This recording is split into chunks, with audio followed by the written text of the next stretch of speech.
Hello everyone, thank you for joining this presentation. My name is Mehrnoush Afshar and I will present the paper titled Sim-to-Real Registration for Deformed Tissue using GNN Variational Autoencoder and Data Assimilation.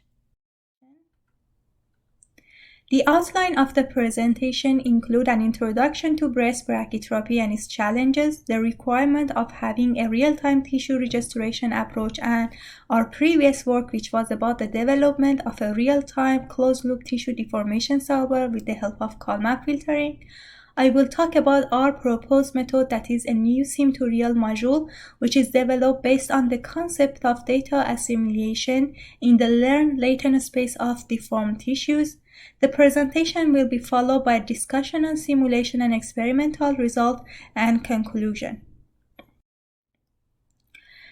Breast cancer accounts for 25% of all cancer diagnosed in women. One of the options for radiation therapy is low-dose rate permanent seed implantation.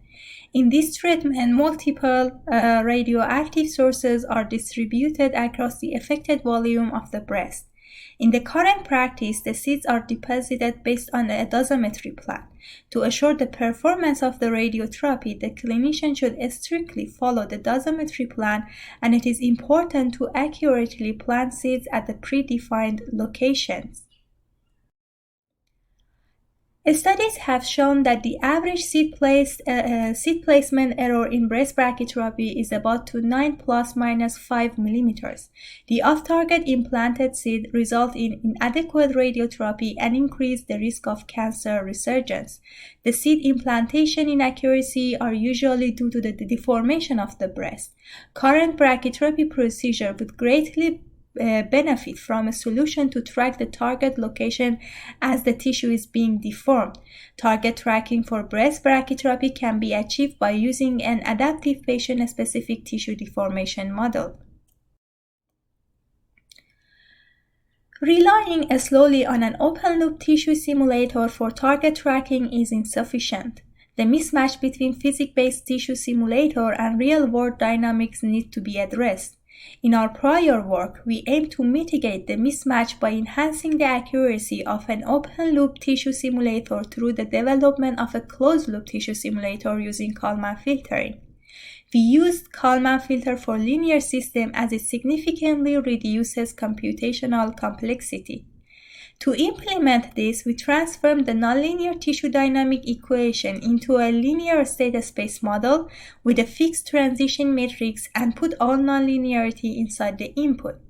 However, a limitation of the previous method is that the impact of unmodeled dynamic terms are assumed to follow a zero mean Gaussian distribution.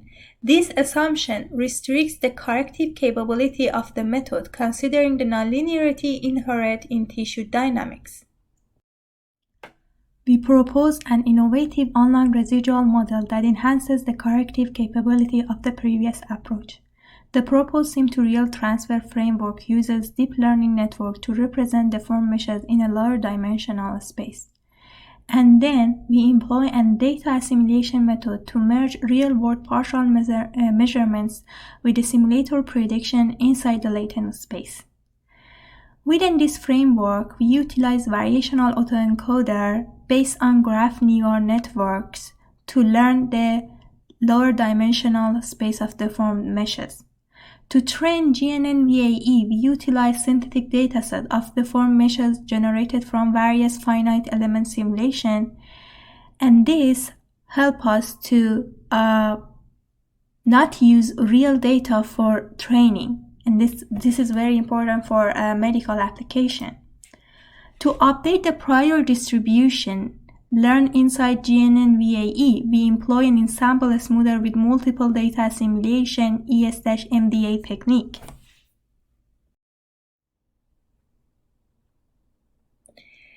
An encoder consists of two components, the encoder and the decoder parts. The encoder aims to extract low-dimensional latent feature Z from high-dimensional input data X, whereas the decoder aims to recover the predicted input X from the latent features while minimizing the reconstruction error.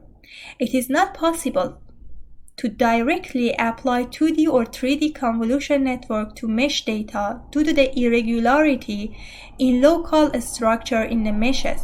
Mesh can be represented with graph data structure, and we use a special convolution and pooling layers compatible for graph data structure in this work. In general, the proposed networks take a mesh with 4223 node as input and passes through the decoder layers. In the bottleneck layer, the mesh is reduced to a graph with 6 nodes, allowing for manageable data assimilation. The features here in the bottleneck are updated using the data assimilation techniques, and then it returns back to the original space. A schematic of a convolution operator is shown in the left figure. The convolution operator for each vertex of a graph can be calculated using the following equation. Due to uneven distribution of vertices on a mesh and the different connectivity between vertices, the same weighting scheme cannot be applied for each vertex, and therefore each vertex should be able to determine its own convolution weights freely.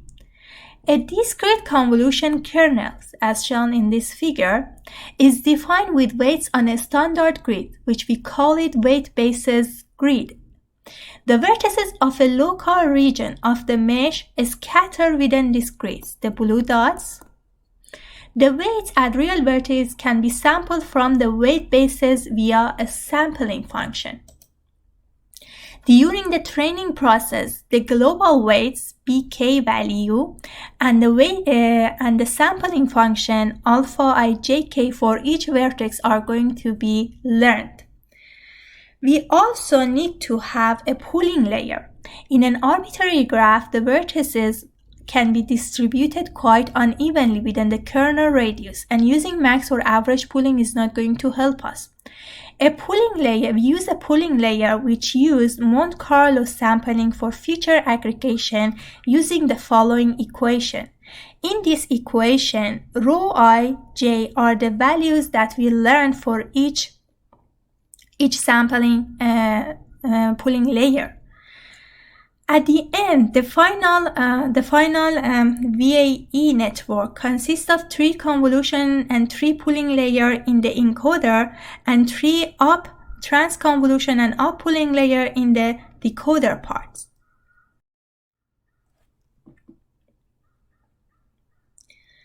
In more detail, let's talk about how sim-to-real module works. At each time step, the output of FEM is fed into the sim-to-real module and generates a probability which we can sample from to create different meshes. This is the initialization step. In traditional particle-based data assimilation method, in samples generated here are coming from a different simulation. But here, to generate in samples, we actually sample from the learned distribution. And then, in sample will be updated based on the information coming from the surface error inside the data assimilation box. And then when we updated the ensembles, we take the mean of the updated ensembles and we pass it through the decoder to generate the updated mesh.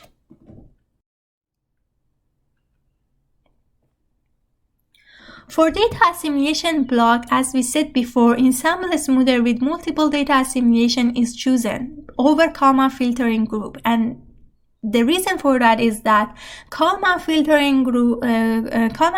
methods assimilate data sequentially in time. Instead, ensemble smoother methods compute a global update by simultaneously assimilating all data available.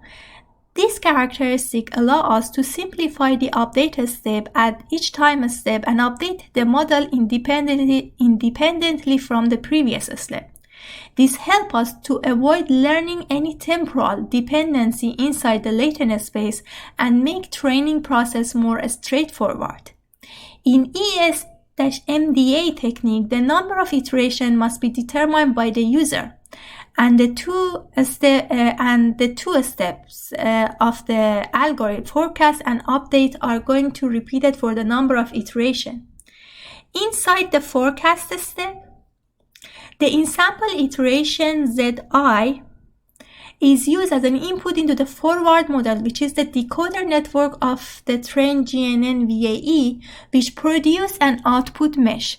The surface poles from the output mesh are selected to produce an ensemble of model prediction yi at each measurement location. In the update step, latent space realization (ZIN) are updated at each time step using a single set of measurements from the time step. To enable iterative data assimilation based on slowly one measurement, the measurement vector is disturbed at each iteration using a noise vector εIn multiplied by an inflated covariance vector CD here, which is a user-defined variable. This figure presents a sequence of mesh updates from an initial mesh to a ground truth mesh. Initially, the error between the initial and the ground truth is about to 0.73 centimeters, but as it goes through the sim-to-real iterations, the error significantly reduced to 0.055 centimeters, indicating how powerful the module, the real-to-sim module, is to update, enhancing the accuracy of the prediction using discrete measurement from the surface. As we talked before, we have some user-defined parameters in the algorithm that we did an ablation study to define the most optimal value for these variables. Decreasing CD from 0.1 to 0.1 resulted in a decrease in the average mean square error. Having the number of ensembles to be equal to 50 and 100 perform better than having a very low number of ensembles equal to 10. On the other hand, increasing number of iterations from 5 to 10 really didn't change the accuracy significantly. So the final value that we choose is NA equal to 5, NE equal to 100, and CD is equal to 0.001. In the experiments, we investigated how much the proposed sim-to-real module can update FEM simulation using few measurements from the tissue surface, and the performance is compared with KF-ADMM method. The experimental setup involved an electromagnetic tracker, which sensor is located inside the tissue, and an optic motion capture system to track the position of markers on the tissue surface. In the shown figure, the absolute error between the electromagnetic sensor measurement and FEM simulation, as well as the revised predicted trajectory generated by sim-to-real module and KF-ADMM, are shown in the figures. The green one is for the proposed method, the KF-ADMM, the blue one is for the KF-ADMM, and the red one is for the FEM, standalone FEM simulation. In both figures, we can see that the sim-to-real module significantly reduces prediction error compared to KF-ADMM, especially during extreme deformation. Overall, sim-to-real module reduced the FEM prediction error by 72% on average and performed 55% better than KF-ADMM in the conducted experiments. This study introduced a novel sim-to-real module for registering physics-based tissue simulation with real measurement of deformed tissue. The module utilized graph-based variational autoencoder and ensemble smoothable multiple data assimilation techniques. Experimental results demonstrated that the sim-to-real module outperformed the KF-ADMM method in reducing registration error, particularly in scenario involving extreme deformation. This is because KF-ADMM uses linear Kalman filter and its corrective ability is limited to a small deformation. But this issue is resolved in the new sim-to-real module. Thank you for your attention.